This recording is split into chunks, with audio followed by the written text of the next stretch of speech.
اما بعد فاعوذ باللہ من الشیطان الرجیم بسم اللہ الرحمن الرحیم سبح للہ ما فی السماوات وما فی الارض وهو العزیز الحکیم هو الذی اخرج الذین کفروا من اہل الکتاب من دیارہم لأول الحشر ما ظننتم ان يخرجوا وظنوا انهم مانعتهم حصونهم من الله فأتاهم الله من حيث لم يحتسبوا وقذف في قلوبهم الرعب يخربون بيوتهم بأيديهم وأيدي المؤمنين فاعتبروا يا أولي الأبصار صدق الله العظيم۔ یہ سورۃ الحشر ہے، سابقہ سورت یعنی سورہ مجادلہ کے مانند جس کے بھی 3 رکوع ہے، اس کی آیات 24 ہیں۔ مدنی سورتوں کا جو سلسلہ ہم آج کل پڑھ رہے ہیں یہ کل 10 سورتوں پر مشتمل ہے، سورہ حدید سے سورہ تحریم تک، اور ان میں مساوی ایک تقسیم ہے 5-5 کی، کہ 5 سورتوں کا آغاز ہوا ہے اللہ تعالیٰ کی تسبیح کے ذکر سے، سبح للہ یا یسبح للہ کے الفاظ سے، کہ آسمانوں اور زمین کی ہر چیز اللہ کی تسبیح کر رہی ہے۔ کہیں ماضی کا صیغہ بیان ہوا ہے سبح، اور کہیں مضارع کا صیغہ یسبح۔ تو پہلی صورت جو ہے ان کو جو مسبحات کہلاتی ہیں، جن کا آغاز تسبیح سے ہوا، وہ سورہ حدید تھی، اور دوسری یہ ہے درمیان میں سورہ مجادلہ جو ہے اس کا آغاز بغیر کسی تمہید کے ہو گیا تھا براہ راست۔ اس سورہ مبارکہ کو بعض صحابہ سورہ بنی نذیر بھی کہتے تھے، اس لیے کہ ایک قبیلہ جو یہود کا، جو مدینے میں 3 قبائل آباد تھے یہود کے، ان میں سے بنو نذیر کا قبیلہ تھا، اور غزوہ بنو نذیر کہلاتا ہے، اگرچہ باقاعدہ اس میں جنگ کی نوبت تو نہیں آئی، جیسے غزوہ تبوک میں بھی جنگ کی نوبت نہیں آئی، صرف ایک سفر رہا، اسے بعض لوگ سفر تبوک کہتے ہیں اور بعض غزوہ تبوک۔ اسی طرح یہ غزوہ بنی نذیر ہے جو سن 4 ہجری میں ہوا ہے۔ اب چونکہ وقت بہت کم ہے، صرف نوٹ کر لیجئے کہ 3 قبیلے تھے یہود کے جو مدینے میں آباد تھے جبکہ حضور صلی اللہ علیہ وسلم ہجرت فرما کر مدینے تشریف لائے، بنو قینقاع، بنو نذیر اور بنو قریظہ۔ اور حضور صلی اللہ علیہ وسلم نے نہایت حکمت کے ساتھ ان کے ساتھ ایک معاہدہ فرما لیا تھا، اس معاہدے میں انہیں جکڑ لیا تھا۔ بڑا تفصیلی معاہدہ ہے اور بہت قابل توجہ ہے، جو بھی علم سیاسیات کے اور دستور و قانون کے واقف ہیں یا جاننے والے ہیں، دلچسپی رکھنے والے ہیں، ان کے مطالعے کی شے ہے۔ لیکن یہ کہ اس کی اصل بات کیا تھی کہ باہر سے کوئی حملہ آور اگر مدینے پر حملہ کرے گا تو مل جل کر دفاع کیا جائے گا، اور آپس میں کوئی جھگڑا اور نزاع نہیں کیا جائے گا۔ تو یہودیوں نے یہ معاہدہ تو کر لیا اس وقت، جو اس کے نتائج اور عواقب تھے اس کا انہیں اندازہ نہیں تھا۔ بعد میں انہیں محسوس ہوا کہ یہ تو ہم نے اپنے ہاتھ باندھ لیے، اور محمد الرسول اللہ صلی اللہ علیہ وسلم کو کھلا موقع مل گیا ہے۔ تو اندر ہی اندر وہ ہمیشہ ریشہ دوانیاں کرتے رہے، ساز باز کرتے رہے، سازشیں کرتے رہے، قریش کو اکساتے رہے کہ تم حملہ کرو، ہم اندر سے تمہاری مدد کریں گے۔ سب سے پہلے یہ معاملہ بنو قینقاع کا ہوا غزوہ بدر کے بعد، تو غزوہ بدر کے کچھ عرصے بعد ہی پھر ان کا محاصرہ کیا گیا، اور بالآخر وہ بھی مجبور ہو گئے کہ حضور کے ساتھ صلح کرے، اور طے یہ ہوا کہ وہ یہاں سے اب جلا وطن ہو جائے، چلے جائیں۔ دوسرا معاملہ غزوہ احد کے بعد ہوا بنو نذیر کا، جس کا یہاں ذکر آ رہا ہے۔ تیسرا معاملہ غزوہ احزاب کے بعد ہوا ہے بنو قریظہ کا، اور غزوہ احزاب کے بعد جو اس کا ضمیمہ سمجھیے، اس کو غزوہ بنی قریظہ بھی کہا جاتا ہے۔ تو یہ لوگ جو ہے بنو نذیر، ان کا بھی معاملہ یہ ہوا کہ حضور نے محاصرہ فرمایا، ان کی غداری اور ان کی وعدہ شکنی اور عہد شکنی، بلکہ ایک سازش انہوں نے کی تھی حضور کو شہید کر دینے کی بھی۔ تو جب یہ انہوں نے اپنے معاہدے کی خلاف ورزی کی تو ان کے خلاف اقدام فرمایا، حضور نے ان کا محاصرہ کیا، اس محاصرے کے ضمن میں بعض جو کھجور کے درخت تھے ان کو بھی کاٹنا پڑا، ہو سکتا ہے کہ وہ ان کی مدافعت کا ذریعہ بن رہے ہو، ان کی قلعہ بندی میں ممد ہو۔ اس پر بھی انہوں نے حضور کے خلاف پروپیگنڈا کیا کہ یہ ویسے تو بہت اخلاق کے اور اصول کے داعی ہیں، لیکن یہ کہ انہوں نے درختوں کو بھی کاٹ دیا ہے۔ تو کسی جنگی ضرورت کے تحت اگر محدود پیمانے پر یہ کام کرنا پڑے تو یہ جائز ہے، اور جب محمد رسول اللہ صلی اللہ علیہ وسلم نے کیا ہے تو خیر ہمارے لیے تو عدم جواز کا کوئی سوال ہی نہیں، ہمیں تو آپ ہی کے طرز عمل سے جواز اور عدم جواز کا نتیجہ اخذ کرنا ہے۔ لیکن اس کا ذکر بھی اس میں ہے، کیونکہ وہ تو کوئی موقع ہاتھ سے جانے نہیں دیتے تھے کہ اگر کوئی بھی بات ہو سکتی ہو حضور کے خلاف پروپیگنڈے کی تو اس کو بھرپور طریقے پر استعمال کرتے تھے۔ ادھر سے جو منافقین تھے مسلمانوں کے اندر چھپے ہوئے مارے آستین، ان کی اندرونی ساز باز ان کے ساتھ تھی، وہ اندر ہی اندر ان کو شہ دے رہے تھے کہ تم ڈٹے رہو، جمے رہو، ہم تمہارا ساتھ دیں گے۔ لیکن جیسے بودے وہ یہود ثابت ہوئے، اتنے ہی بودے بلکہ ان سے بھی بڑھ کر بودے اور کمزور جو ہے وہ منافقین ثابت ہوئے، لہذا انہیں وہاں سے نکلنا پڑا۔ تو یہ ہے اصل میں مضمون اس سورہ مبارکہ کا، لیکن اس کے ضمن میں بعض تو فقہی مسائل جو ہے وہ بہت اہم آ گئے، یعنی ایک مال غنیمت اور ایک مال فے، اس کے مابین فرق۔ اموال غنیمت وہ ہیں جو باقاعدہ جنگ ہو اور اس کے نتیجے میں پھر جب مسلمانوں کو فتح ہو تو جو مال ہاتھ آتا ہے، اس میں بھی تفصیل میں فرق ہے کہ مال منقولہ جو ہے وہ مال غنیمت شمار ہوتا ہے، غیر منقولہ نہیں۔ یہ میں تفصیل میں نہیں جا رہا، لیکن بہرحال یہ سب کا اتفاق ہے کہ جو جنگ کے نتیجے میں حاصل ہو وہ غنیمت ہے، اس کا قانون اور ہے، وہ سورہ انفال میں بیان ہوا ہے۔ اور جو بغیر جنگ کی نوبت آئے، اگر مسلمانوں کو اللہ تعالیٰ کوئی کفار سے کوئی ایسی مال یا کوئی علاقہ دلوا دیتا ہے تو وہ پھر مال غنیمت نہیں، مال فے شمار ہوتا ہے، اور وہ کل کا کل یا تو نبی اکرم صلی اللہ علیہ وسلم کے جو ذاتی مصارف تھے اور آپ کے اہل خانہ، آپ کے گھر والے، اور یہ کہ آپ کے قرابت دار، کیونکہ بہرحال جو رشتہ دار تھے حضور کے، حضور کو ان سے صلہ رحمی کی بھی ضرورت تھی، آپ کا کوئی اپنا اور کوئی دھندا یا کاروبار تو تھا نہیں، آمدنی کا ذریعہ نہیں تھا، تو اس میں دو مدیں جو ہیں خاص طور پر مال فے میں، وہ حضور کے ذاتی مصارف اور حضور کے جو قرابت دار ہوں اعزاء ہوں ان کے لیے، اور باقی یہ کہ یتیموں اور مسکینوں کے لیے اور عام لوگوں کے لیے، تاکہ معاشرے میں ایک توازن رہے کہ اگر انہیں بھی تقسیم کیا جائے مال غنیمت کی طرح پر تو ظاہر بات ہے جنگ میں حصہ لینے والے تو وہی لوگ ہوتے تھے جو صاحب بحیثیت ہوں، جن کے پاس سواریاں ہیں، ان کو دوہرا حصہ ملتا تھا۔ تو ارتکاز دولت جو ہے وہ ایک خاص طبقے میں ہوتا چلا جاتا، اور جو مساکین ہیں اور غرباء ہیں، معذور ہیں، جو کسی جنگی مہم میں حصہ بھی نہیں لے سکتے، وہ محروم ہوتے چلے جاتے۔ تو اس ارتکاز دولت کو روکنے کے لیے اللہ تعالیٰ نے یہ مال غنیمت اور مال فے میں تقسیم کی، اور بہت اہم الفاظ ہیں جو اسلام کے معاشی نظام کے ضمن میں جو ہدف ہے، جو مقصد ہے، اس کو معین کرنے والے ہیں جو اس سورہ مبارکہ میں آئے ہیں۔ پھر یہ کہ اہل ایمان کا کردار کیا ہوتا ہے، ان میں مہاجرین اور انصار کے مابین کس طرح کا تعلق تھا، یہ بھی اس میں آپ کے سامنے آئے گا۔ اور آخری رکوع جو ہے اس کا قرآن مجید کے چند نہایت اہم مقامات میں سے ہے، اس لیے کہ ایک تو اس اعتبار سے تو بالکل منفرد ہے کہ قرآن مجید میں کسی اور جگہ بھی اللہ کے اسماء حسنہ کا اتنا بڑا گلدستہ نہیں ہے جتنا کہ سورہ حشر کی آخری 3 آیات میں۔ میرے نزدیک جو سورہ حدید کی پہلی 6 آیات کا مقام و مرتبہ ہے، بالکل وہی مقام و مرتبہ سورہ حشر کی جو آخری آیات ہے، بالخصوص آخری 3 آیات ان کا ہے۔ سورہ حدید کے آغاز میں اللہ تعالیٰ کی ذات و صفات کی بحث ہے، بات وہی ہے، لیکن سورہ حشر کے آخر میں اسماء کی صورت میں آئی ہے۔ صفت میں اور اسم میں بہت ہی باریک سا فرق ہے، اسی لیے جو ایمان مجمل کے الفاظ ہیں اس میں یہ دونوں الفاظ جمع کیے گئے ہیں۔ آمنت باللہ کما ہوا باسمائہ و صفاتہ وقبلت جمیع احکامہ اقرار باللسان و تصدیق بالقلب۔ تو اب آئیے ترجمہ کریں۔ سبح للہ ما فی السماوات و ما فی الارض، اللہ کی تسبیح کرتی ہے ہر شے جو آسمانوں میں ہے اور جو زمین میں ہے۔ اس میں یہاں صرف یہ نوٹ کر لیجئے کہ سورہ حدید میں الفاظ آئے تھے سبح للہ ما فی السماوات والارض،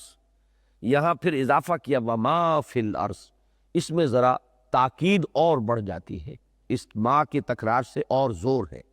تو یہ در حقیقت تسبیح کا مضمون بھی تدریجاً ارتقا کر رہا ہے۔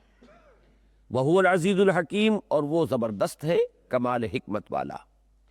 هُوَ الَّذِي أَخْرَجَ الَّذِينَ كَفَرُوا مِنْ أَهْلِ الْكِتَابِ مِنْ دِيَارِهِمْ لِأَوَّلِ الْحَشْرِ، وہی ہے جس نے نکالا اہل کتاب میں سے کفر کرنے والوں کو۔ ویسے تو یہ کہ اہل کتاب میں سے جو بھی حضور پر ایمان نہیں لایا وہ کافر ہے، لیکن یہ کہ خاص طور پر یہاں پہ جو مراد ہے وہ بنو نذیر ہے،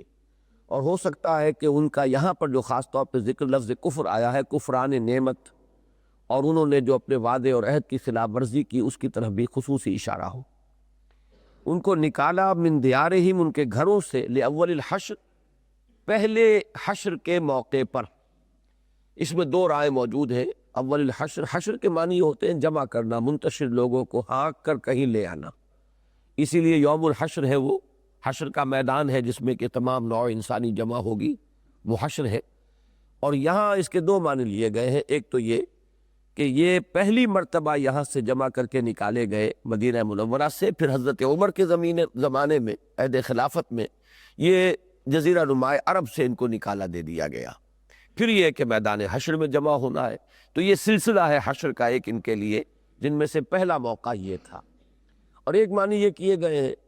کہ ابھی جنگ کی نوبت آئی ہی نہیں تھی، ابھی تو مٹ بھیڑ ہوئی ہی تھی کہ ان کے حوصلے جواب دے گئے، ہمتیں پست ہو گئیں، اور وہ اپنے گھر چھوڑ کر نکل جانے پر آمادہ ہو گئے۔ واللہ عالم۔ ما ظننتم ان یخرجوا، اے مسلمانوں تمہیں یہ گمان نہیں تھا کہ وہ نکلیں گے، اتنی آسانی سے نکل جائیں گے۔ ان کی تیاریاں، ان کی قلعہ بندیاں، ان کی گڑھیاں، ان کا اسلحہ، ان کی نفری، تو خود مسلمانوں کو بھی یہ گمان نہیں ہو سکتا تھا کہ یہ مہم اتنی آسانی سے سر ہو جائے گی۔ وَظَنُّوا أَنَّهُمْ مَانِعَتُهُمْ حُصُونُهُمْ مِنَ اللَّهِ، اور ان کا بھی یہ گمان تھا کہ انہیں روک لے گی، انہیں ان کی حفاظت کرے گی ان کی قلعہ بندی، ان کے انہوں نے جو گڑھیاں بنائی ہوئی تھی، جیسے جو لوگ پارٹیشن سے پہلے کے حالات سے واقف ہیں، ہندو جو ہے وہ اپنے محلوں کے گرد جو ہے وہ اس طرح کا استحکام رکھتے تھے، گلیوں کے اوپر لوہے کے دروازے بنے ہوئے ہیں، تو وہ ایک اہتمام ہر جگہ تھا یہ۔ تو انہوں نے بھی اپنے جو آبادیت تھی ان کی، ان کو باقاعدہ جو ہے قلعہ بندی کا ان کا اہتمام کیا ہوا تھا مدافعت کے لیے، کہ کسی بھی وقت اس کی ضرورت پیش آ سکتی ہے۔ تو ظنوا انہم مانعتہم حصونہم من اللہ، انہیں بھی یہ خیال تھا، بلکہ گمان کیا یقین تھا، کہ یہ قلعہ بندیاں ہماری اور یہ جو فصیلیں ہم نے اٹھا رکھی ہیں یہ ہمیں اللہ سے بچا لے گی۔ یہاں بھی من اللہ کے مفہوم میں بہت سے قول ہیں کہ آیا ان کا یہ گمان تھا کہ یہاں مراد اللہ سے جو ہے وہ مسلمانوں سے بچا لے گی، اس لیے کہ ہاتھ ہے اللہ کا، بندہ مومن کا ہاتھ، اللہ کے رسول صلی اللہ علیہ وسلم کیا کا ذکر قرآن مجید میں جب آتا ہے تو اللہ اس کا رسول بریکٹڈ ہوتے ہیں۔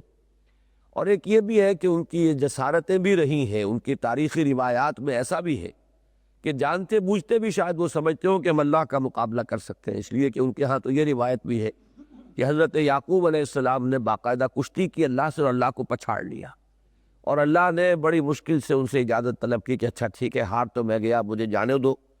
تو حضرت یعقوب نے پھر کہا کہ میں نہیں جانے دوں گا جب تک کہ مجھے اور میری نسل کو برکت نہ دو۔ تو یہ بھی ان کی روایات ہے، تو بہرحال اس طرح کی کوئی ڈھٹائی بھی ان کے ذہن میں ہو سکتی ہے۔ فَأَتَاهُمُ اللَّهُ مِنْ حَيْثُ لَمْ يَحْتَسِبُوا، تو اللہ تعالیٰ ان پر آیا، یعنی حملہ آور ہوا وہاں سے جہاں سے انہیں گمان بھی نہیں تھا۔ اس کے کیا معنی ہے وہ اگلے الفاظ میں معین ہو رہے ہیں، وَقَذَفَ فِي قُلُوبِهِمُ الرُّعْبَ، اللہ نے ان کے دلوں میں رعب ڈال دیا۔ اب یہ قلعہ بندیاں اور فصیلیں تو ان لوگوں کے کام آ سکتی ہیں جن کے اپنے اندر کے حوصلے تو کچھ قائم ہو۔ اگر اندر کا حوصلہ اپنا پست ہو گیا ہو تو وہ قلعہ بندی کیا کرے گی؟ ہتھیار دھرے رہ جائیں گے، میزائل کھڑے رہ جائیں گے، اور ٹریگر دبانے کی نوبت نہیں آئے گی، اس لیے کہ ہمت پست ہو گئی۔ تو وہ اللہ کا مقابلہ کرنے کے لیے پر تول رہے تھے، اور اللہ تعالیٰ جو ہے بغیر اس کے کہ مسلمانوں کو ہاتھ بھی اٹھانے کی نوبت آئی ہو اور کوئی تلوار استعمال کرنے کا موقع آیا ہو، اللہ نے ان کے دلوں ہی کے اندر رعب ڈال دیا۔ وَقَذَفَ فِي قُلُوبِهِمُ الرُّعْبَ يُخْرِبُونَ بُيُوتَهُمْ بِأَيْدِيهِمْ وَأَيْدِي الْمُؤْمِنِينَ، وہ اپنے مکانوں کی تخریب کر رہے تھے، گرا رہے تھے ان کو اپنے ہاتھوں سے بھی اور اہل ایمان کے ہاتھوں کے ذریعے بھی۔ یعنی یہ کہ اس میں ایک تو اشارہ ادھر بھی ہے کہ اپنے اس محاصرے کے دوران بھی ہو سکتا ہے کہ جیسے کہ ایک رواج ہوتا ہے کہ اینٹ پتھر درکار ہوتا ہے محاصرے کے دوران مقابلے کے لیے، تو شاید انہوں نے کچھ عمارتیں اپنی اس کے لیے منہدم کی ہو، لیکن خاص طور پہ بعد میں جب انہیں نکلنا پڑا تو یہ جیسے کہ قاعدہ ہے، پھر آدمی جب ریٹریٹ ہوتی ہے کسی آرمی کی تو وہ اپنی ہی انسٹالیشنز جو ہیں ان کو ڈسٹرائے کرتے ہیں کہ یہ اب دشمنوں کے کام نہ آ جائے، تو بڑے چاؤ سے ارمانوں سے جو مکان بنائے تھے انہوں نے خود اپنے ہاتھوں ان کو گرایا۔ ان میں سے جو ساز و سامان تھا، چونکہ معاہدہ یہ تھا کہ جو کچھ لے جا سکتے ہو اونٹوں پر وہ تم لے جا سکتے ہو، تو کوئی قیمتی چیز کہیں لگی ہوئی تھی تو وہ بھی اکھاڑی، تو اپنے ہاتھوں اپنے بنائے ہوئے مکانات کی تخریب کر رہے تھے، انہیں گرا رہے تھے۔ اور ظاہر بات ہے جو کھنڈر بعد میں رہ گئے، اہل ایمان نے پھر ان کو بلڈوز کیا ہوگا، ان کو ختم کیا ہوگا تاکہ پھر کوئی نئی تعمیر یہاں ہو سکے، تو اس کا نقشہ کھینچا گیا ہے کہ یخربون بیوتہم بایدیہم وایدی المؤمنین فاعتبروا یا اولی الابصار، تو سبق حاصل کرو، عبرت پکڑو اے نگاہوں والو، اے آنکھوں والو۔ اس میں اشارہ کیا جا رہا ہے بنو قریظہ کی طرف کہ اس سے تم سبق حاصل کر لو اگر تمہارے اندر عبرت پذیری کا کوئی مادہ ہے۔ وَلَوْلَا أَن كَتَبَ اللَّهُ عَلَيْهِمُ الْجَلَاءَ لَعَذَّبَهُمْ فِي الدُّنْيَا، اور اگر اللہ نے ان کے بارے میں پہلے ہی سے یہ طے نہ کر دیا ہوتا کہ جلا وطنی کی سزا انہیں ملے گی، تو اللہ تعالیٰ اسی دنیا میں انہیں سخت ترین عذاب دیتا، جیسا کہ بنو قریظہ پر بعد میں آیا ہے۔ انہوں نے جب غداری کی تو پھر ان کا فیصلہ جو ہے، جو خود انہی کی طرف سے نامزد کردہ ثالث جو تھے حضرت سعد ابن معاذ رضی اللہ تعالیٰ عنہ، انہوں نے یہ فیصلہ کیا کہ تورات کے قانون کے مطابق، جو خود ان کی اپنی شریعت تھی، اس کے مطابق یہ کہ ان میں جتنے بھی جوان مرد ہیں جو جنگ کے قابل ہیں ان کو قتل کیا جائے گا، تو سینکڑوں ان کے افراد جو ہے وہ مسلمانوں کے ہاتھوں ذبح ہوئے اس وقت۔ تو ایسا سخت عذاب آیا بنو قریظہ پر، جیسا میں نے عرض کیا یہ فاعتبروا یا اولی الابصار میں انہی کی طرف اشارہ تھا، لیکن بدبختی ان کی کہ انہوں نے بھی سبق حاصل نہیں کیا، بلکہ جو بنو قینقاع نے کیا تھا اور جو بنو نذیر نے کیا تھا وہی پھر بعد میں بنو قریظہ نے کیا، اور ان کا پھر انجام جو ہے وہ بدترین ہوا ہے۔ ذالک ولہم فی الآخرۃ عذاب النار، اور آخرت میں تو ان کے لیے آگ کا عذاب ہے ہی۔ ذالک بانہم شاقوا اللہ ورسولہ، یہ اس لیے کہ انہوں نے دشمنی کی اللہ سے اور اللہ کے رسول سے۔ ومن یشاق اللہ فإن اللہ شدید العقاب، اور جو اللہ سے دشمنی کرے اس کے خلاف، جس کے لیے سابق صورت میں آیا تھا من حاد اللہ، یہاں پر وہ لفظ جو ہے بانی وہی ہے، لفظ بدلا ہوا ہے۔ جو اللہ تعالیٰ کی دشمنی کرے گا، اس کی مخالفت پر کمر کس لے گا تو اللہ تعالیٰ سزا دینے میں بہت سخت ہے۔ ما قطعتم من لینۃ او ترکتموها قائمۃ علی اصولها فباذن اللہ، تم نے جو بھی کھجور کے درخت کاٹے یا جنہیں تم نے چھوڑ دیا اپنی ہی جڑوں پر کھڑے ہوئے، فباذن اللہ، تو یہ اللہ کے حکم سے تھا، اللہ کی مرضی سے تھا۔ یہ اہل ایمان کے لیے جواب جو ہے یہ یہود کو نہیں دیا جا رہا، بلکہ بعض مسلمانوں کے اندر بھی تو ان کی اس طرح کی باتوں سے کچھ وسوسہ پیدا ہو جاتا تھا کہ واقعی یہ بات تو اچھی نہیں کی، درختوں کو کاٹ دیا۔ کہ یہ چیزیں جو ہے یہ جان لیجئے کہ صرف منافقین نہیں بلکہ سادہ لوح اور سادہ فطرت اور شریف النفس مسلمانوں کے اندر بھی ان چیزوں کے اثرات پیدا ہو جاتے تھے۔ جیسے کہ آپ کو معلوم ہے کہ جب یہود اور جب کہ منافقین کی طرف سے حضرت عائشہ پر تہمت لگی ہے تو بعض صادق الایمان لوگ جو ہے وہ بھی اس کے اندر بہہ گئے تھے، تو وہاں ان کے لیے اطمینان کے لیے کہا جا رہا ہے فباذن اللہ، یہ جو کچھ ہوا ہے اللہ کے اذن سے، اللہ کے حکم سے ہوا ہے۔ وَلِيُخْزِيَ الْفَاسِقِينَ، اور یہ اس لیے ہے تاکہ اللہ تعالیٰ فاسقوں کو رسوا کرے۔ وَمَا أَفَاءَ اللَّهُ عَلَى رَسُولِهِ مِنْهُمْ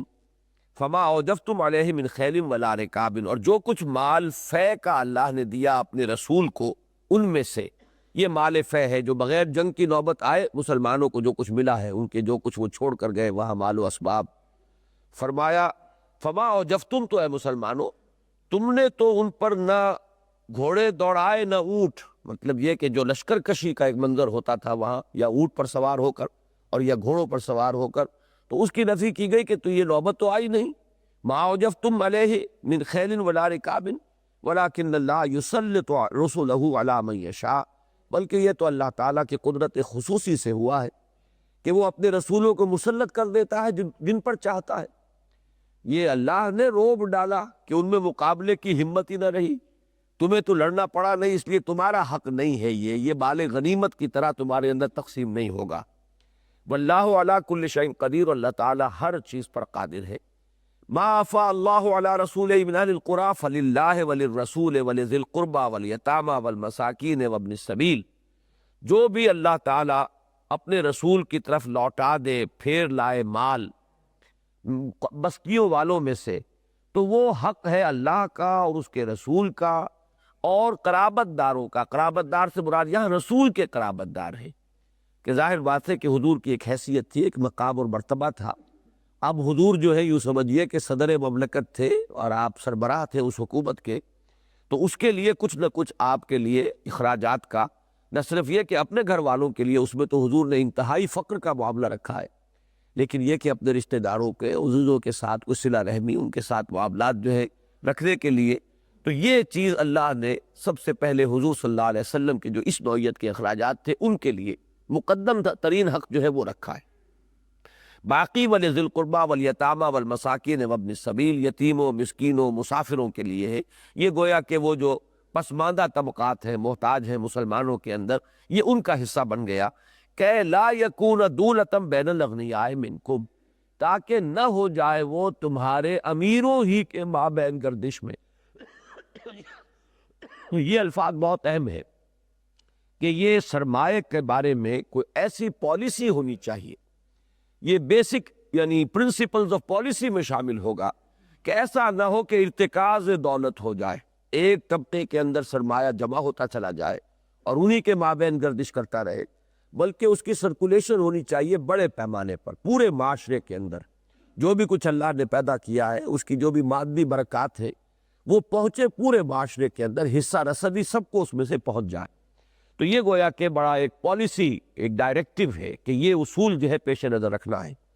کہ لا یکون دولۃ بین الاغنیاء منکم وما آتاکم الرسول فخذوہ، اور اے مسلمانوں دیکھو جو اللہ کے رسول تمہیں دے دے وہ لو، قبول کرو اور شکریہ ادا کرو، یہ مراد ہے۔ وما نہاکم عنہ فانتہوا، اور جس چیز سے روک دے رک جاؤ۔ اس لیے کہ ظاہر بات ہے کہ کچھ خیال تو ہوا ہوگا نا کہ آخر چاہے جنگ کی نوبت نہیں آئی لیکن ہم تو حاضر ہو گئے تھے، جنگ ہوتی تو ہم تو اپنی جانیں ہتھیلی پر رکھ کر میدان میں آ ہی گئے تھے، لہذا ہمارا حق بنتا ہے۔ تو یہاں پر ان کے لیے اس وسوسے کا ازالہ کرنے کے لیے فرمایا کہ مسلمان کے لیے تو اصل اصول یہ ہے کہ جو رسول نے کہا وہی ان کے لیے گویا کہ قانون کے درجے میں ہے، جو وہ دے دے قبول کرو، جو چیز روک لے اس سے باز آ جاؤ، جس سے تمہیں روک دے اس سے رک جاؤ۔ واتقوا اللہ، اور اللہ کا تقوی اختیار کرو، ان اللہ شدید العقاب، یقیناً اللہ تعالی بہت سخت سزا دینے والا ہے۔ للفقراء المہاجرین، اب خاص طور پر یہ مہاجرین جو آئے ہوئے تھے مکہ مکرمہ سے اور مختلف اور جگہوں سے مدینے میں، اب ظاہر بات ہے کہ ان کے پاس تو کوئی ذریعہ معاش نہیں تھا۔ ابتدا میں تو مواخات کی گئی اور مسلمانوں نے، انصار نے اپنی چیزیں تقسیم کر کے ان کو دی، بعد میں بعض نخلستان جو ہے ان کے لیے خالص کر دیے گئے کہ ان کی پیداوار جو ہے ان مہاجرین کے لیے ہوگی۔ اب جب یہ موقع آیا کہ ایک بہت بڑا قبیلہ جو ہے اپنا سارا مال و اسباب چھوڑ کر چلا گیا، اب ان کی زمینیں بھی ہیں، نخلستان بھی ہیں، تو ان میں خاص طور پر حصہ رکھا گیا ان مہاجرین کا، اور انصار کے جو نخلستان تھے جو اس کام کے لیے انہوں نے دیے ہوئے تھے وہ انہیں لوٹا دیے گئے۔ تو اس طریقے سے یہ ایک مسئلہ جو مہاجرین کا تھا وہ بھی اس مال فے کے ذریعے سے پھر حل ہوا ہے۔ للفقراء المہاجرین الذین اخرجوا من دیارہم، ان یعنی تنگ دست مہاجرین کے لیے کہ جو اپنے گھروں سے نکال دیے گئے، واموالہم، اور اپنے اموال سے بھی، ظاہر بات ہے مہاجر جب آئے تو مال و دولت اپنے مکان، اپنی جائیدادیں لے کر تو نہیں آئے، یبتغون فضلا من اللہ ورضوانا، اور وہ تو متلاشی ہیں اللہ کے فضل اور اس کی رضا کے،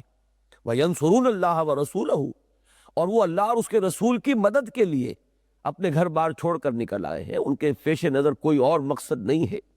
اولئک ھم الصادقون، یقیناً یہ لوگ سچے ہیں۔ مراد کیا ہے؟ صادق الایمان ہے،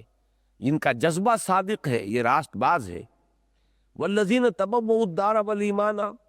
اور جو لوگ پہلے ہی سے گھر جمائے ہوئے تھے یہاں پر مدینہ منورہ میں، یعنی انصار،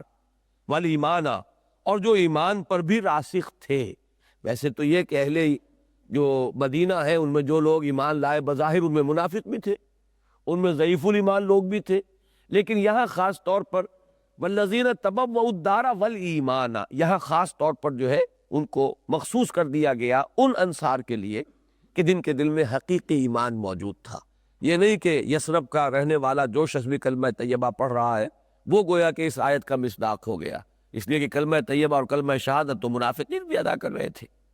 والذین تبوؤا الدار والایمان من قبلہم، یعنی مہاجرین کے آنے سے قبل ہی ان کے دلوں میں بھی ایمان راسخ ہو چکا تھا، اور وہ ظاہر بات ہے اپنے گھروں میں تھے، جمع جمائے بیٹھے ہوئے تھے۔ یحبون من ہاجر الیہم،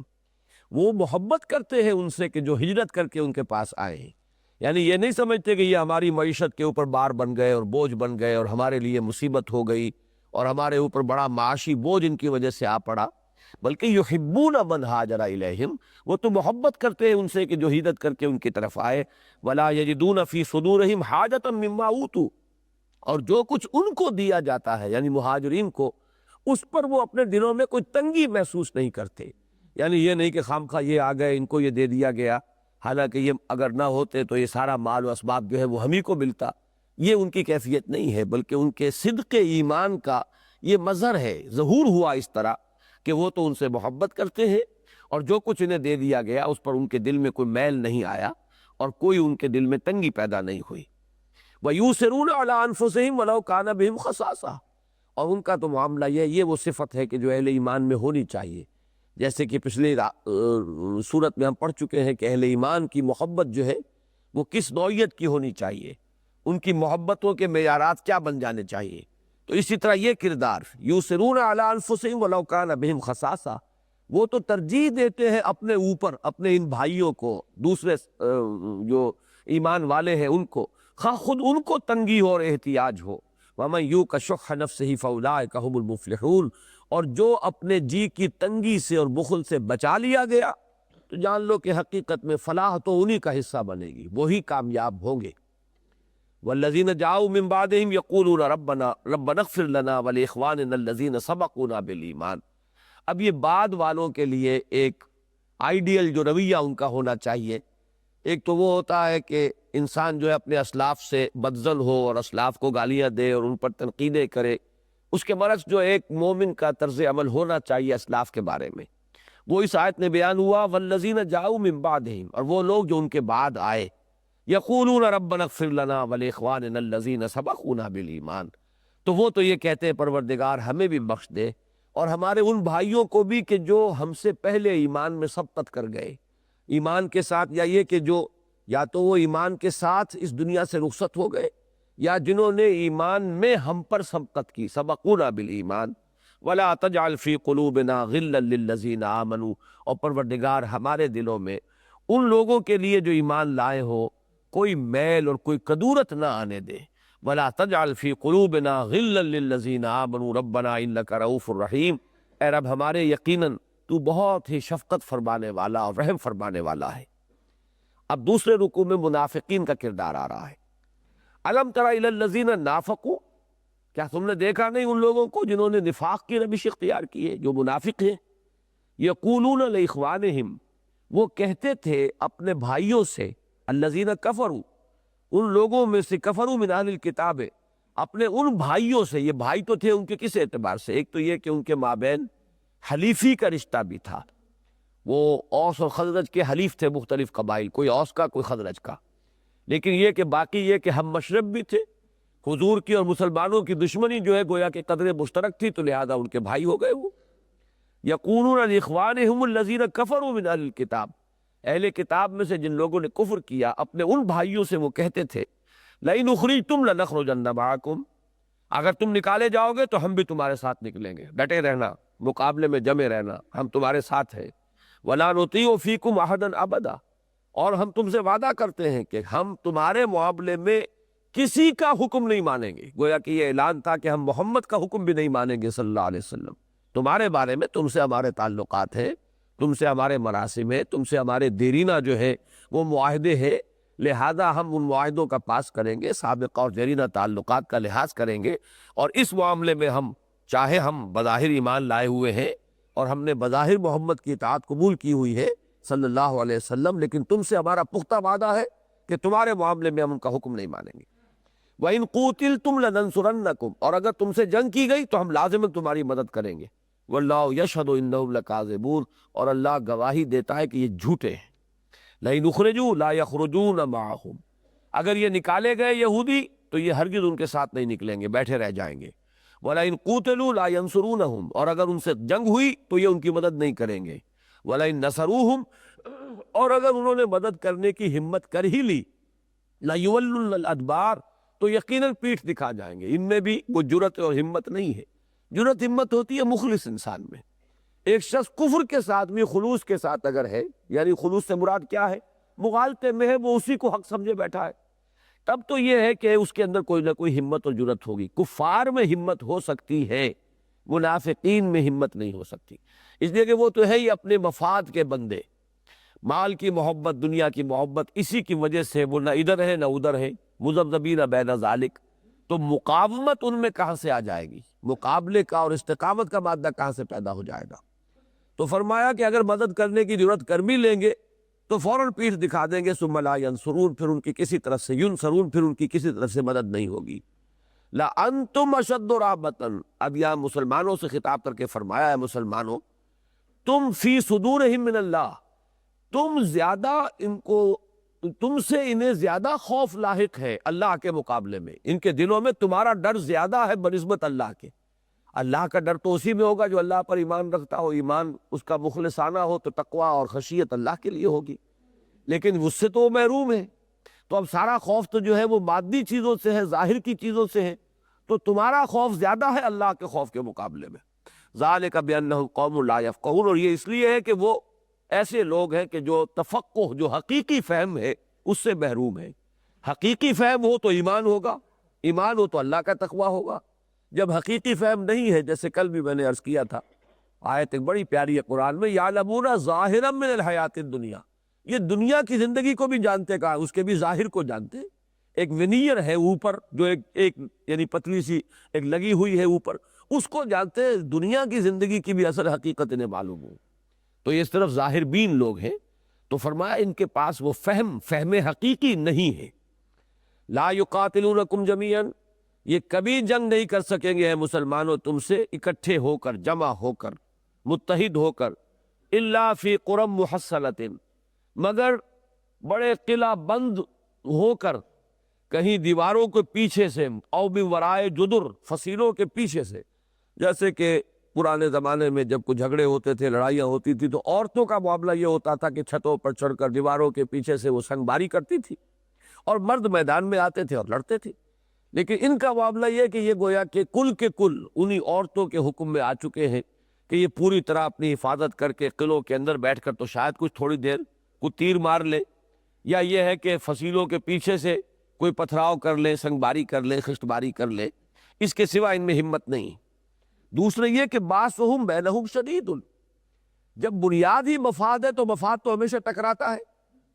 لہذا یہ خود تمہیں نظر آتے ہیں، تحسبہم جمیعا، کہ یہ جمع ہے، وقلوبہم شتیٰ، ان کے دل تو پھٹے ہوئے ہیں،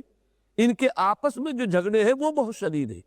یہ کبھی جمع نہیں ہو سکتے۔ وہ حقیقی جمعیت تو پیدا ہوتی ہے ایمان سے، یقین سے، کسی مقصد کے ساتھ والہانہ جو ایک تعلق ہو، اس کے ساتھ پھر جو تعلق پیدا ہوتا ہے، جو جمعیت پیدا ہوتی ہے، اس کے اندر قوت ہوتی ہے۔ لیکن یہ کہ جہاں مفاد ہی سارا اصل مسئلہ ہو، بنیاد ہو، تو وہاں بظاہر لوگ کسی وقت متحدہ محاذ بنا بھی لے کسی خاص مقصد کے لیے، تو ان کے دل تو جڑے ہوئے نہیں ہوتے۔ قلوبہم شتیٰ ذالک بانہم قوم لا یعقلون، یہ بھی اس لیے کہ یہ وہ لوگ ہیں جن میں عقل نہیں ہے، فہم نہیں ہے، سمجھ نہیں ہے۔ کمثل الذین من قبلہم قریبا، جیسے کہ مثال ہے ان لوگوں کی جو ان سے پہلے ہی تھے، قریب ہی کے زمانے میں۔ اب اس سے مراد بنو قینقاع بھی ہو سکتے ہیں، جو غزوہ بدر ہی کے بعد ہی ان کا معاملہ ہو گیا تھا، اور یہ کہ کفار مکہ بھی، کہ جنہوں نے 2 مرتبہ چڑھائی کی ہے لیکن یہ کہ خائب و خاسر ہو کر لوٹ گئے۔ ذاقوا وبال امرہم، انہوں نے اپنے معاملے کا مزہ چکھ لیا ہے، وہ چکھ چکے ہیں اپنے کیے کی سزا۔ وَلَهُمْ عَذَابٌ أَلِيمٌ، اور ان کے لیے دردناک عذاب ہے۔ کمثل الشیطان، اب یہ منافقین کے رویے کے لیے شیطان کی مثال دی جا رہی ہے۔ جیسے مثال شیطان کی، اذ قال للانسان اکفر، جبکہ وہ انسان کو اکساتا ہے، کہتا کرو کفر، فلما کفر، اور جب وہ انسان کفر کرتا ہے، قال انی بریء منک، تو وہ کہتا ہے کہ میں تجھ سے بری ذمہ ہوں، تو جان اور تیرا دھندا، اب تیری عاقبت اور تیرا محاسبہ جو ہوگا قیامت کے دن خود بھگتیو، میں تیرے ساتھ نہیں ہوں۔ انی اخاف اللہ رب العالمین، مجھے تو اللہ کا خوف ہے جو تمام جہانوں کا پروردگار ہے۔ یعنی یہ کہ وہ دوسروں کو تو تباہی کی طرف ڈال دیتا ہے، لیکن پھر یہ کہ اس کا ساتھ نہیں دے سکتا۔ تو یہی معاملہ منافقین کا ہے کہ منافقین نے اکسایا ان کو، اور اکسا کر اور ان کو یہ اطمینان دلا کر کہ ہم تمہاری مدد کریں گے، ورنہ شاید یہ کہ وہ کسی بہتر ٹرمز پر صلح کر سکتے، وہ اپنی اس غداری میں اور اپنی وعدہ خلافی میں اتنے آگے نہ بڑھتے، تو گویا کہ ان کے اس انجام بد میں بہت بڑا حصہ جو ہے وہ ان کے ان منافق بھائیوں کا ہو گیا کہ جنہوں نے انہیں اکسا کر اور حوصلہ دے کر جو ہے آگے بڑھا دیا، اور پھر جب وقت آیا تو ایک بھی ان میں سے ان کی مدد کے لیے نہیں نکلا، اور نہ کوئی ایک شخص بھی مدینہ چھوڑ کر وہ وہاں سے ان کے ساتھ گیا۔ فَكَانَ عَاقِبَتَهُمَا، تو ان دونوں کا یہ انجام ہے، أَنَّهُمَا فِي النَّارِ خَالِدَيْنِ فِيهَا، کہ وہ دونوں کے دونوں جہنمی ہیں، اسی میں ہمیشہ ہمیشہ رہیں گے۔ یعنی شیطان بھی بچنے والا وہ بھی نہیں،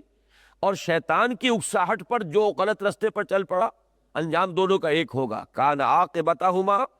عاقبتہما، ان دونوں، عاقبتہما، ان دونوں کا کی عاقبت اور انجام جو ہے یہی ہوگی کہ انہما فی النار خالدین فیہا، کہ وہ دونوں آگ میں ہوں گے، اس میں ہمیشہ رہنے والے۔ وذالک جزاء الظالمین، اور یہی ہے ظالموں کا بدلہ۔ اذان دے دیجیے۔ اعوذ باللہ من الشیطان الرجیم، بسم اللہ الرحمن الرحیم۔ اب یہ وہ تیسرا رکوع آ گیا ہے سورہ حشر کا، جس کے بارے میں اپنا یہ تاثر عرض کر چکا ہوں کہ یہ قرآن مجید کے عظیم ترین مقامات میں سے ہے۔ اس میں ایک بات بہت اعلیٰ درجے کی حکمت اور فلسفے سے متعلق بھی ہے، پھر اس میں قرآن مجید کی عظمت کے لیے جو تمثیل آئی ہے وہ بھی بڑی منفرد تمثیل ہے۔ قرآن مجید میں خود قرآن کی عظمت کا بیان مختلف پیرایوں میں ہوا ہے، یہاں ایک تمثیلی پیرائے میں اس کا جو بیان ہوا ہے وہ بہت ہی منفرد ہے۔ پھر اللہ تعالیٰ کے اسماء کا ایک بہت ہی بڑا گلدستہ ہے جو سامنے آئے گا۔ یا ایھا الذین آمنوا اتقوا اللہ ولتنظر نفس ما قدمت لغد، اے ایمان والو اللہ کا تقوی اختیار کرو، اور ہر ذی نفس کو چاہیے کہ وہ یہ دیکھتا رہے کہ اس نے کل کے لیے کیا بھیجا ہے۔ یہ لب لباب ہے ایک بندہ مومن کی زندگی کا، جیسے کہ ایک حدیث بڑی پیاری آتی ہے کہ الکیس من دان نفسہ وعمل لما بعد الموت، یہ گویا کہ بالکل اس آیت کی شرح ہے کہ اصل میں ہوشیار آدمی وہ ہے، سمجھدار ہوشیار، جس کے اعتبار سے کہا گیا ان منافقین کو اور یہودیوں کو کہ لا یفقہون لا یعقلون، جس سمجھ سے وہ عاری تھے۔ آج کل انگریزی میں آپ ایک لفظ استعمال کرتے ہیں ورلڈلی وائز، دنیا کی سمجھ جو ہے، پیسہ کہاں سے ملتا ہے، چال بازی کس طریقے سے کی جا سکتی ہے، کیسے آدمی اپنا راستہ بناتا ہے اس ماحول میں، تو یہ تو بہت ورلڈلی وائز لوگ تو آپ کو مل جائیں گے، لیکن وہ حقیقت میں صاحب فہم نہیں ہے۔ جو تفقہ حقیقتاً انسان کو حاصل ہونا چاہیے اس سے وہ محروم ہے۔ تو حضور نے فرمایا کہ اصل میں تو سمجھدار آدمی وہ ہے جس میں دو شرطیں پوری ہوں۔ من دان نفسہ، اپنے نفس کو تو اپنے مطیع بنا کر رکھے، اس کا خود مطیع نہ بن جائے، بلکہ اس کو اپنی سواری بنائے، اس پر خود سوار ہو جائے، قابو میں رکھے اسے۔ وعمل لما بعد الموت، اور عمل کرے موت کے بعد والی زندگی کے لیے۔ محنت تو کرنی ہے یہاں پر، دنیا مزرعۃ الآخرہ، دنیا آخرت کی کھیتی ہے، لیکن مقصود دنیا نہ ہو، بلکہ مقصود جو ہے ہر معاملے کے اس پہلو کو مد نظر رکھے اور پیش نظر رکھے کہ جو آخرت سے متعلق ہے، نہ یہ کہ اس کے اس پہلو کو سامنے رکھے جو اس دنیا سے متعلق ہے۔ بس یہ ہے اصل فہم، اصل سمجھ، اصل ہوشیاری، اصل ہوش مندی جو ہے وہ یہ ہے۔ وہی دو چیزیں یہاں آئی ہیں۔ دانا نفسہ کو یہاں فرمایا واتقوا اللہ، اللہ کا تقوی اختیار کرو۔ یا ایھا الذین آمنوا اتقوا اللہ، اللہ کا تقوی اختیار کرو۔ تقوی کے معنی یہی ہے کہ اپنے نفسانی خواہشات اور تقاضوں کو اللہ کے حکم کے تابع کر دو۔ وَلْتَنْظُرْ نَفْسٌ مَا قَدَّمَتْ لِغَدٍ، اور ہر ایک کو یہ دیکھنا چاہیے کہ کل کے لیے کیا بھیج رہا ہے۔ کل سے مراد وہ بڑی کل ہے جو آنے والی ہے، وہ یوم قیامت۔ وَاتَّقُوا اللَّهَ، اللہ کا تقوی اختیار کرو۔ یہ بھی ایک مثال ہے کہ ایک ہی آیت میں دو مرتبہ تقوی کا لفظ جو سورہ نساء کی پہلی آیت میں بھی ہے، ایھا الناس اتقوا ربکم الذی خلقکم من نفس واحدۃ وخلق منها زوجہا وبث منہما رجالا کثیرا ونساء واتقوا اللہ الذی تساءلون بہ والارحام، ایک آیت میں 2 مرتبہ، اسی طرح یہاں بھی ہے ان اللہ خبیر بما تعملون، اللہ تعالیٰ باخبر ہے اس سے جو تم کر رہے ہو۔ تقویٰ کی روح یہی ہے کہ انسان کو یہ محسوس رہے کہ میں ہر وقت اللہ کی نگاہ میں ہوں، کہیں اس سے غائب نہیں ہو سکتا، ہر ایک سے چھپ سکتا ہوں، اللہ سے نہیں چھپ سکتا،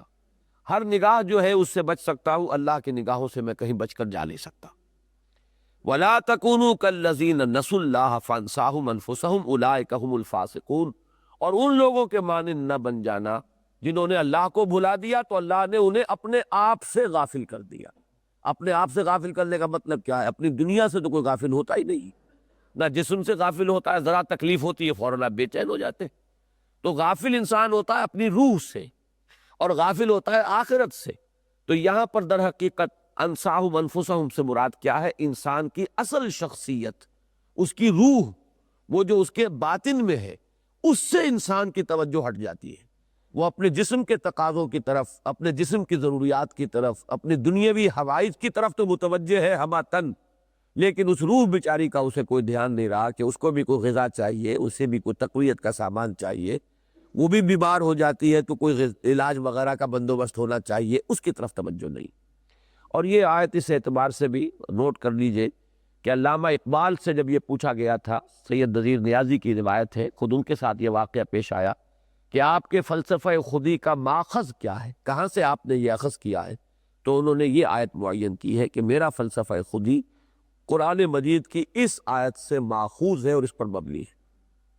ان لوگوں کے مانند نہ ہو جانا جنہوں نے اللہ کو بھلا دیا تو اللہ نے انہیں اپنے آپ سے غافل کر دیا، اپنی عظمت، اپنی اصل حقیقت کو وہ بھول گئے۔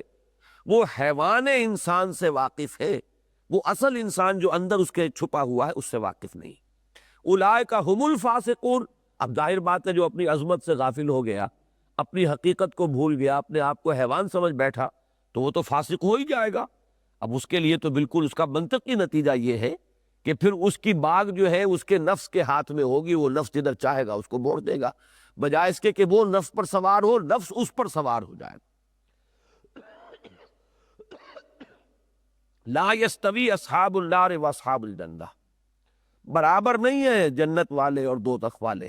عظیم فرق و تفاوت ہے۔ اصحاب الجنت هم الفائزون، اصل میں تو جنت والے ہیں جو کامیاب ہیں۔ یہ کیوں کہا جا رہا ہے؟ دنیا میں بظاہر برعکس نظر آتا ہے، وہ جہنمی جو ہیں یہاں عیش کرتے ہیں، جن کے لیے نہ حلال حرام کا کوئی فرق ہے، نہ جائز ناجائز کی کوئی تقسیم ہے، جو داؤ لگ جائے لگا لو، تو یہاں پر ان کے لیے فراوانی ہے۔ لیکن یہ کہ یہ جان لو کہ اصل کامیابی جو ہے وہ آخرت کی کامیابی ہے، اور یہ انہی کو ملے گی کہ جنہوں نے اس تقویٰ کی روش کو اختیار کیا۔ لو انزلنا هذا القرآن على جبل لرأيته خاشعا متصدعا من خشیۃ اللہ، اگر ہم اتار دیتے اس قرآن کو کسی پہاڑ پر تو تم دیکھتے اس کو کہ وہ دب جاتا اور پھٹ جاتا اللہ کے خوف اور خشیت کی بنا پر۔ یہ ہے تمثیل کا پیرایا، اور اس میں جو بات خاص طور پہ سمجھنے کی ہے وہ یہ ہے کہ بالکل یہ تو تمثیل ہے، ایک واقعے کے طور پر یہ بات ہوئی تھی حضرت موسیٰ علیہ السلام کے ساتھ کہ جب کوہ طور پر انہوں نے اللہ سے درخواست کی کہ پروردگار رب ارنی انظر الیک، کہ جب مخاطبہ مکالمہ ہو رہا ہے، گفتگو ہو رہی ہے، تو اشتیاق پیدا ہوا کہ اللہ ذرا اپنا دیدار بھی عطا فرما دے۔ تو اس پر جو انہیں جواب دیا گیا تھا کہ تم میرے دیدار کا تحمل نہیں کر سکتے، لن ترانی ولکن انظر الی الجبل، ذرا اس پہاڑ کی طرف دیکھو، ہم اس پر اپنی ایک تجلی ڈالیں گے، اگر وہ اس کو جھیل جائے تو تم سمجھنا کہ تم بھی شاید ہمارا دیدار کر سکو، اس کی تاب لا سکو۔ فلما تجلی ربہ للجبل جعلہ دکا وخر موسیٰ صعقا، تو جب اللہ نے اپنی کوئی تجلی جو ہے، اب کیا وہ تجلی تھی ہم تو اس کا تصور بھی نہیں کر سکتے، بہرحال جو بھی اللہ نے تجلی اپنی ڈالی اس پہاڑ پر، تو وہ جو ہے پہاڑ پھٹ گیا، ریزہ ریزہ ہو گیا، اور حضرت موسیٰ وہ بالواسطہ مشاہدہ جو کر رہے تھے تجلی ربانی کا، اور پہاڑ پر اس کا گرنا اور اس طریقے سے پھٹ جانا، اس کی وجہ سے وہ بے ہوش ہو کر گر پڑے۔ تو یہ واقعہ جو ہے ذات باری تعالیٰ کی تجلی کی جو تاثیر تھی، اب اس کو بطور مثال یہاں لائیں کلام باری تعالیٰ کی تاثیر کا، کہ اگر تو واقعتاً انسان کے اندر وہ انسان کا اندر والا انسان زندہ ہو تو پھر جو اس کی کیفیت ہوگی تو وہ در حقیقت بالکل مشابہ ہے کہ جو ذات خداوندی کی تجلی کی تاثیر ہے بعین ہی وہی تاثیر کلام باری تعالیٰ کی بھی ہے۔ لو انزلنا هذا القرآن على جبل لرأيته خاشعا متصدعا من خشية الله وتلك الامثال نضربها للناس لعلهم يتفکرون۔ اور یہ مثالیں ہیں جو ہم بیان کرتے ہیں لوگوں کے لیے شاید کہ یا تاکہ وہ فکر کریں سوچیں، یعنی بہت سے حقائق ایسے ہیں کہ جن کی اصل کنہ تک انسان نہیں پہنچ سکتا، اور انسانی زبان میں اتنی وسعت نہیں ہے کہ ان حقائق کو اس میں بیان کیا جا سکے، اس لیے کہ بہرحال عربی زبان تو انسانوں کی زبان ہے نا، اب اس زبان کی اپنی محدودیت ہے، تو ان لطیف حقائق کو اس زبان کے اندر ادا کرنا بھی ممکن نہیں، پھر انسان کے فہم سے بالا تر ہے۔ لہذا اس کے لیے اللہ تعالیٰ نے جو راستہ اختیار فرمایا تمثیلات کا ہے۔ تمثیل کا فائدہ یہ ہوتا ہے کہ آپ اس کے کچھ قریب پہنچ جاتے ہیں، کچھ ہلکی سی جو ہے انسان کو ایک جھلک نظر آ جاتی ہے، تو یہ تماثیل جو ہے قرآن مجید میں جو آئی ہے ان کا اصل فائدہ یہ ہے۔ تلک الامثال نضربها للناس، یہ سورہ نور میں بھی الفاظ آئے ہیں کہ مثالوں کی ضرورت ہمیں نہیں ہے، ہم تو ہر شے کی اصل حقیقت جانتے ہیں، مثال کی ضرورت لوگوں کو ہے کہ جو اس کی اصل حقیقت کو اپنے ذہن کے گرفت میں نہیں لا سکتے، اور ان کی زبان جو ہے وہ اتنی محدود ہے کہ اس میں اس کی تعبیر نہیں ہو سکتی، لہٰذا انہیں ضرورت ہے کہ ان کو مثال کے ذریعے سے بات سمجھائی جائے۔ هو اللہ الذی لا الہ الا ہو، وہی ہے اللہ کہ جس کے سوا کوئی الہ نہیں، وہی ہے معبود واحد، معبود برحق، عالم الغیب والشہادہ۔ اب یہاں تعداد جب اسماء کی گنیں گے تو اگرچہ یہ ترکیب ہے عالم الغیب والشہادہ، غیب اور حاضر جو موجود ہے، حاضر و غائب سب کا جاننے والا، یہ بھی ایک اسم بن گیا ہے، اس لیے کہ عالم جب لفظ آیا ہے یہاں مضاف ہو کر، جو مضاف ہو جاتا ہے کسی معرفہ کا وہ خود مضاف وہ جو ہے معرفہ بن جاتا ہے، تو یہ بھی ایک اسم ہے۔ عالم الغیب والشہادہ هو الرحمن الرحیم، وہ رحمان ہے اور رحیم ہے۔ اب یہاں گنتے جائیے گا کتنے اسماء آ رہے ہیں، 4 اسماء پہ اس میں آ گئے، اللہ، عالم الغیب والشہادہ، الرحمن الرحیم۔ اب اس کے بعد اگلی آیت میں 8 ہے، هو اللہ الذی لا الہ الا ہو۔ اللہ کو اس لیے نہیں گن رہے کہ وہ پہلی آیت میں آ چکا ہے، جو اللہ تعالیٰ کا سب سے زیادہ مشہور معروف نام ہے، جس کے بارے میں ہمارے ہاں بعض محققین صوفیہ کا تو یہ کہنا ہے کہ یہ اللہ کا اسم ذات ہے، اسم جامد ہے، یہ مشتق نہیں ہے، یہ الہ سے نہیں بنا ہے، یہ تو اللہ کا نام ہے۔ جیسے کہ کوئی نام جو ہوتا ہے اسم علم، اس میں کوئی اشتقاق جو ہے وہ مد نظر نہیں ہوتا، بلکہ وہ خود اپنی جگہ پر ایک اسم جامد ہوتا ہے۔ لیکن بہرحال ایک رائے یہ ہے خاص طور پر اہل نحو کی کہ نہیں، یہ بھی اس میں مشتق ہے، جیسے رحمانوں پر الف لام داخل ہوا، الرحمن اللہ کا نام بن گیا، رحیم پر الف لام داخل ہوا، الرحیم اللہ کا نام بن گیا، ایسے الہ پر الف لام داخل ہوا تو الالہ، اور الالہ میں سے درمیان کا جو الف ہے یا حمزہ ہے وہ گر گیا ہے، 2 لام مل گئے، اللہ بن گیا۔ تو یہ ایک رائے ہے، یہ اختلافی بات ہے ذرا لغت کے اعتبار سے۔ بہرحال وہ اسم جو ہے وہ تو معروف اور مشہور ترین نام ہے اللہ کا، اس میں کوئی شک نہیں۔ هو اللہ الذی لا الہ الا، وہی ہے وہ اللہ معبود برحق، اس کے سوا کوئی معبود نہیں۔ الملک، وہ بادشاہ حقیقی ہے۔ القدوس، وہ انتہائی مقدس ہے، ہر کمی سے، ضعف سے، کوتاہی سے، تقصیر سے، احتیاج سے بالکل پاک۔ السلام، سراپا سلامتی، یعنی اسے کوئی گزن نہیں پہنچا سکتا، اسے کوئی نقصان نہیں پہنچا سکتا، وہ تو خود سلامتی ہے۔ المومن، امن دینے والا، وہ ہے جو امن بخش ہے، کسی کو اطمینان قلبی نصیب ہے تو اس کا عطا کردہ، اور کسی کو کوئی اور بچاؤ جو ہے خارجی حاصل ہے تو وہ بھی اسی کے سہارے پر۔ المہیمن، وہ ہے نگران اور نگہبان اور محافظ۔ العزیز، وہ زبردست ہے، غالب ہے۔ الجبار، وہ اپنے ارادے کو بزور نافذ کرنے والا ہے۔ المتکبر، وہ بڑا ہو کر رہنے والا ہے۔ یہ لفظ متکبر جو ہے انسانوں کے لیے ہو تو یہ ایک مذمت والی بات ہے، بڑا متکبر ہے، یہ جامع راست آتا ہے صرف اللہ کی ذات پر. الکبر ردائی، کبر تو میری چادر ہے، تکبر کا حق مجھے ہے، بڑے ہونے کا حق تو صرف میرا ہے، باقی سب تو چھوٹے ہیں.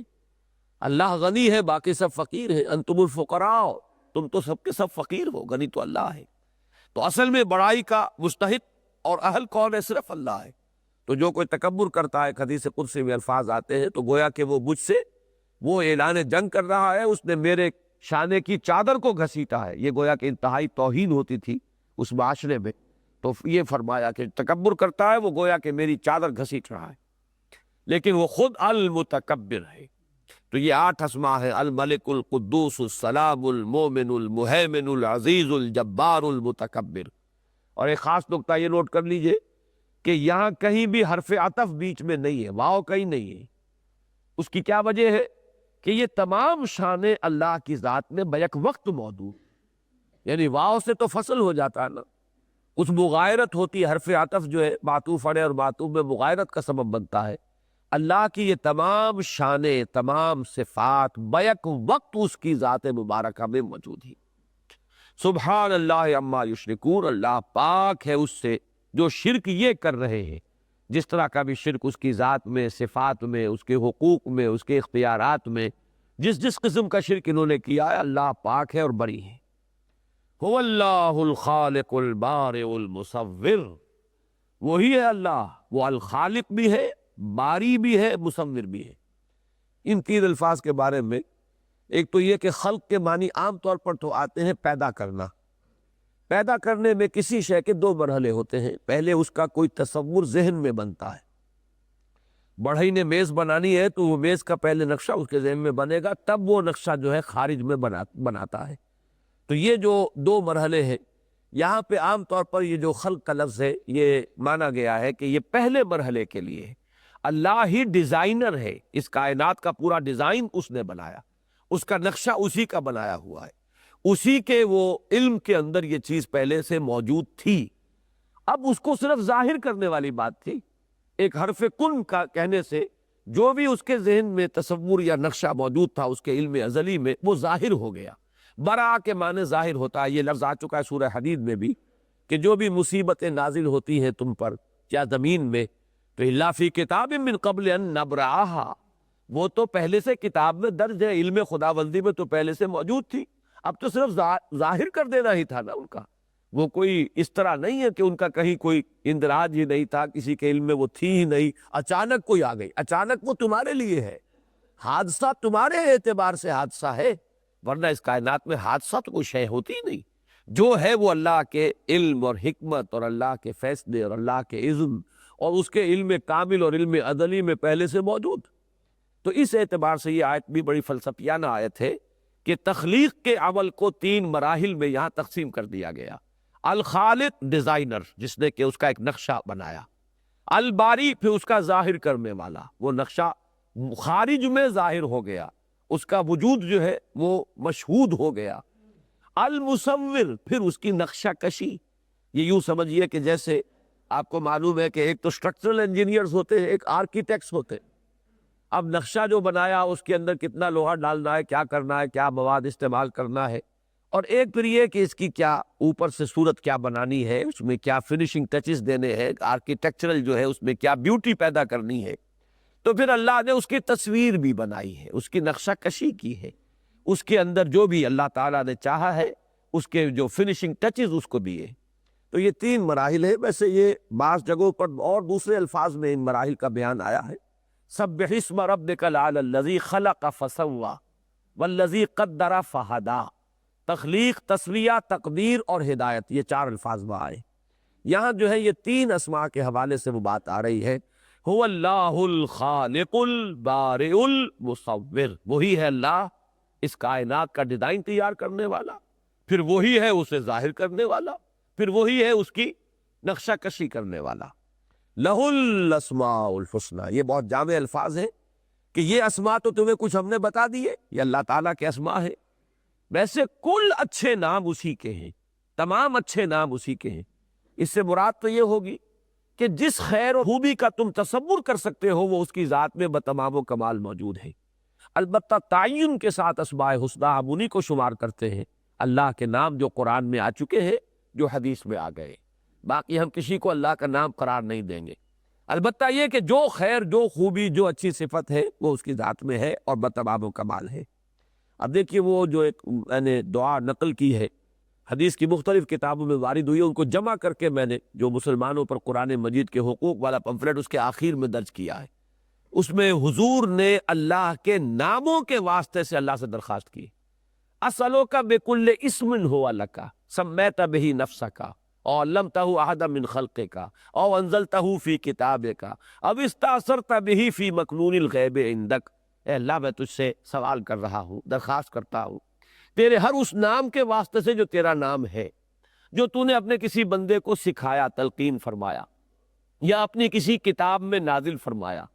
یا وہ تیرا نام، تیری وہ شان جو تو نے کسی پر ظاہر نہیں کی بلکہ وہ اپنے پاس خزانہ غیب کے اندر محفوظ رکھا ہوا ہے، میں ان تمام ناموں کے حوالے سے تجھ سے درخواست کر رہا ہوں ان تجعل القرآن ربیع قلبی و نور صدری و جلاء حزنی و ذہاب ہمی و غمی، کہ اے پروردگار اس قرآن کو میرے دل کا نور بنا دے، میرے سینے کا نور، تو یہ ان تجعل القرآن ربیع، میرے دل کی بہار، میرے سین کا نور، میرے غموں کا اور تفکرات کے ازالے کا ذریعہ بنا دے۔ تو یہ مقام عبدیت کی ایک انتہا ہے، اور دعا میں اللہ تعالیٰ سے کیسے مخاطب ہونا چاہیے اس کی بہت ہی اعلیٰ مثال ہے۔ یسبح لہ ما فی السماوات والارض، مسبحت جو صورتیں ہیں ان میں یہ بھی منفرد شان اسی صورت کی ہے کہ شروع بھی ہوئی تسبیح پر اور اختتام بھی تسبیح پر ہو رہا ہے، اور پھر یہ کہ اس میں شروع میں فعل ماضی اور آخر میں فعل مضارع لا کر جمع کر دیا گیا۔ سبح للہ ما فی السماوات و ما فی الارض سے شروع ہوا، اور یسبح لہ ما فی السماوات والارض، تسبیح کرتی ہے اس کی ہر وہ شے جو آسمان اور زمین میں ہے، وَهُوَ الْعَزِيزُ الْحَكِيمُ، اور وہ زبردست ہے، کمال حکمت والا۔ بارک اللہ لی ولکم فی القرآن العظیم ونفعنی وإیاکم بالآیات والذکر الحکیم۔